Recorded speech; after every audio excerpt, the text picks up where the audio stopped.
Assalamualaikum warahmatullahi wabarakatuh. Halo semua, perkenalkan kita dari kelompok 4 ada Jamal Abdul Nasir.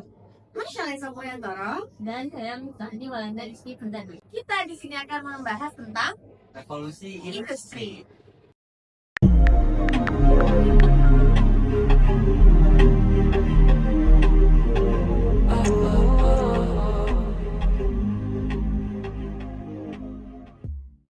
Okay, let's go. Oke, yang pertama ada revolusi industri 1.0 atau 1.0. Jadi revolusi industri ini ditandai dengan ditemukannya mesin uap di abad ke-18 oleh James Watt yang memungkinkan penggunaan tenaga mekanis untuk menggantikan tenaga manusia dan juga tenaga hewan dalam proses industri. Ciri dari revolusi ini yaitu adanya mesin tenun dan mesin uap. Sebelum adanya revolusi industri 1.0, dunia masih bergerak secara manual dengan memanfaatkan kekuatan manusia, hewan, angin, air, ataupun udara. Tapi dengan adanya revolusi industri 4.0, manusia dapat menjadi lebih maju karena adanya inovasi mesin uap oleh James Watt. Hal yang diharapkan yaitu dapat memberikan peningkatan luar biasa dalam produktivitas dan efisiensi di dunia industri sehingga manusia akan lebih ringan untuk melakukan segala sesuatu. Let's go to the next one. revolusi 1. Revolusi 2 udah pasti ada dong. Revolusi industri 2.0 pada awal abad 20 terjadi revolusi industri 2.0 yang ditandai oleh kemajuan pesat dalam pengembangan mesin-mesin. Di periode ini, peranan tenaga otot sudah mulai berkurang dan penggunaan mesin uap mulai tergantikan oleh tenaga listrik. Karena itu, kemajuan pada abad ini ditandai dengan penemuan pembangkit tenaga listrik, telepon, mobil, dan pesawat terbang. This is the last touch-up, everybody. Final touch-ups. Last touch-up. Zaman terus berjalan dan terjadilah revolusi industri 4.0.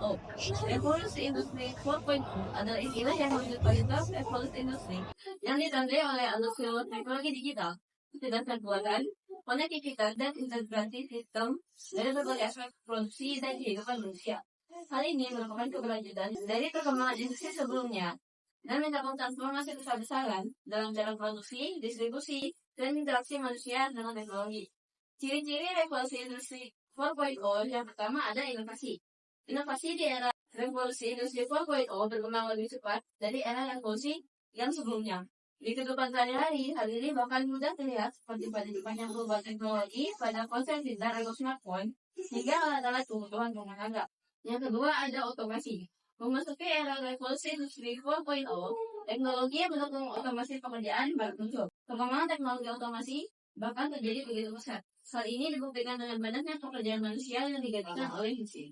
Yang ketiga, transformasi.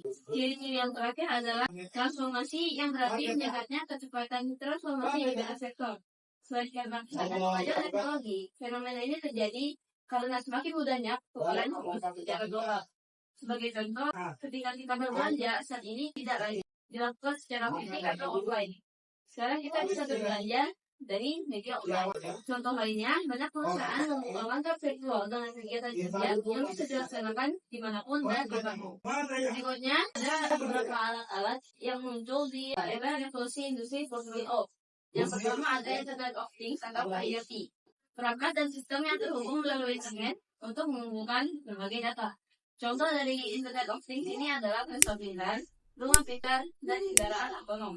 Yang kedua, kecerdasan buatan atau AI dan pembelajaran mesin atau machine learning. Algoritma dan sistem yang dapat belajar dari data untuk membuat keputusan atau prediksi.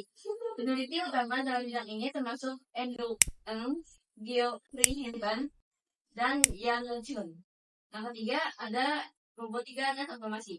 Pengembangan robot cerdas dan sistem otomatis untuk meningkatkan efisiensi dan akurasi dalam manufaktur dan layanan.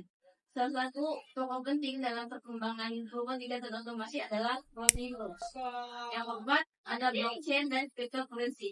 Teknologi untuk mencatat transaksi dengan aman dan transparan. Satoshi Nakamoto yang merupakan samaran yang erat dikaitkan dengan penciptaan Bitcoin, cryptocurrency yang pertama dan yang paling terkenal. Yang kelima ada realitas virtual atau virtual reality atau VR. Dan ada augmented reality atau AR. Teknologi yang memungkinkan pengguna untuk berinteraksi dengan lingkungan digital yang imersif. Pengembangan dalam bidang ini dipimpin oleh perusahaan seperti Oculus yang sekarang diakuisisi oleh Facebook dan Microsoft dengan HoloLens. Yang keenam, ada Big Data. Dari maju dulu deh.